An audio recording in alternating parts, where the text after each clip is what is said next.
Inside this courtroom, every word matters, every decision can change a life forever. Today, a man stands accused of a serious crime, facing decades behind bars. With past convictions, appeals, and unanswered questions, his future hangs in the balance.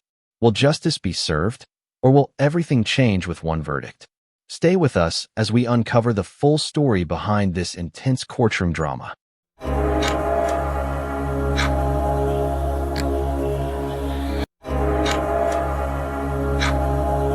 Good morning. You're Jacoby and Dorsey. And Mr. Dorsey, in cause number 25, DCCR 1896, you're charged with a second-degree felony offense of manslaughter from November 17th of 2025. And what that means, sir, is that if you go to trial and you're found guilty, the range of punishment would be between 2 years and up to 20 years in the institutional division of the Texas Department of Corrections. Your Honor, it's my understanding he has a prior felony conviction that's enhanced to a first. That is the way, well, it's not indicted that way, Judge, but I will be seeking a repeat offender. I'll be filing a repeat offender notice. I wrote first degree on there, Right. because, and there's some confusion. He also explains that his underlying conviction is on appeal, I believe. That's what he tells me. So I told him I would check with the court to make sure that's right, if it's 5 to 99 or 2 to 20, because I didn't know the status of all the other stuff. If it's on appeal, then potentially that could be an issue with regard to it being a final conviction. So what can happen is if that appeal, once it's complete, and if they affirm that verdict and that conviction, and at that point, this would then potentially become, for punishment purposes, enhanced to a first-degree felony if that conviction becomes final. And I don't really know, the final conviction date, if that creates an issue because of the appellate process. I'm not sure, Judge. I'll have to look at it. Judge, and I don't know the answer to that question. Yeah. But being familiar with this defendant, I tried him next door, involving several co-defendants. Ms.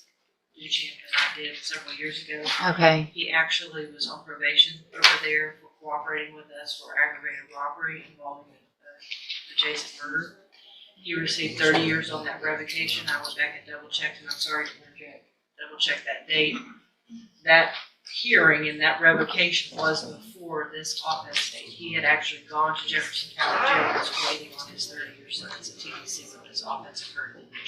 And with that being said, Judge, the state will also be seeking, to the extent the law will allow us, to stack any sentence in this case on top of that 30-year sentence he received. He's already filed the paper for that. That 30-year sentence, though, is the one that is on appeal. Possibly on appeal. Okay. So I guess that's I the think our question. position would be that the decision that was made that was then subsequently It would go back to the affirmed would go conviction back to date. that date, yes. That would tend to be what I would think, but we would obviously have to do a little bit of research to double check.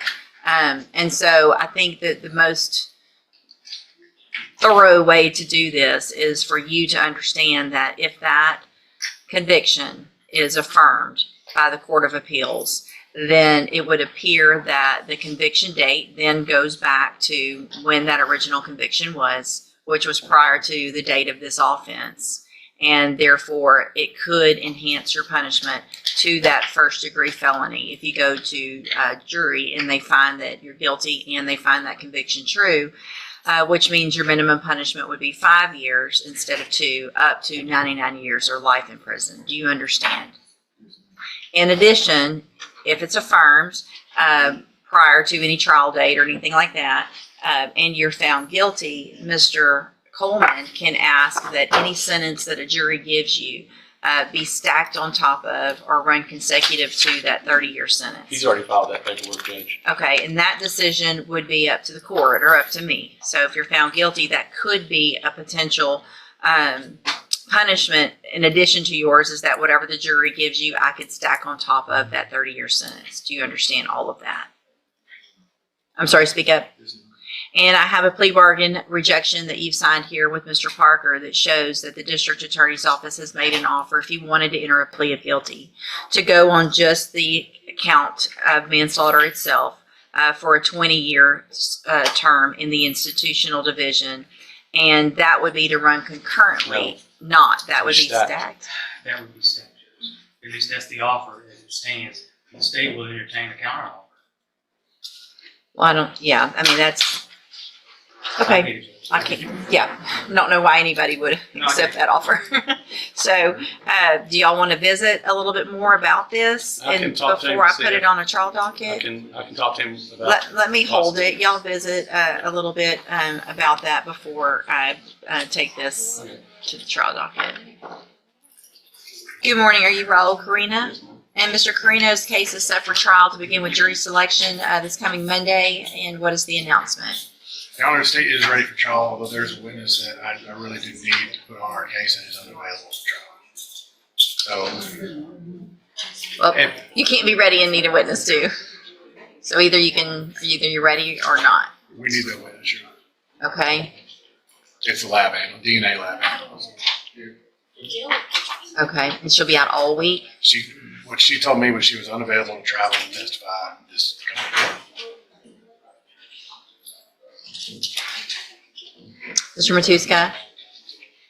Your Honor, I spoke about this already with Mr. Nichols, I understand. Okay. And whatever scheduling that needs to be done, I can accommodate the court. Okay.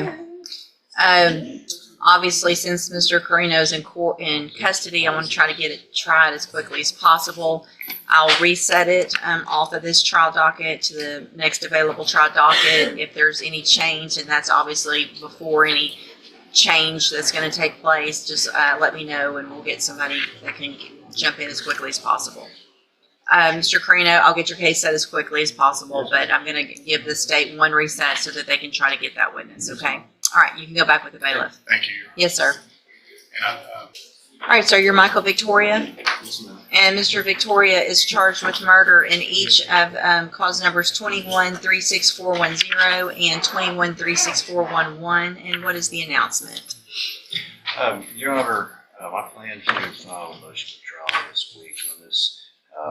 There's quite a bit of evidence. I've talked to Mr. Smith. I'm going to provide that to members needed. The first thing is file a motion.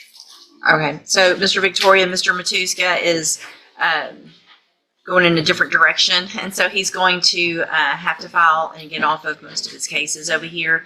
So what I'll do is we will have somebody prepared this week to appoint as soon as he gets that filed that can get kind of caught up. I know there's a lot of discovery. Mr. Matuska is going to get that to the court. We'll get that to whoever we appoint, and they'll begin preparation real quick and be out to see you within a week or so.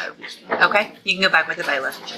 This case reminds us that one decision can change everything.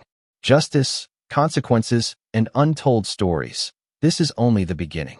If you want more real courtroom stories and powerful true cases, don't forget to like, share, and subscribe to our channel. Turn on notifications so you never miss what happens next.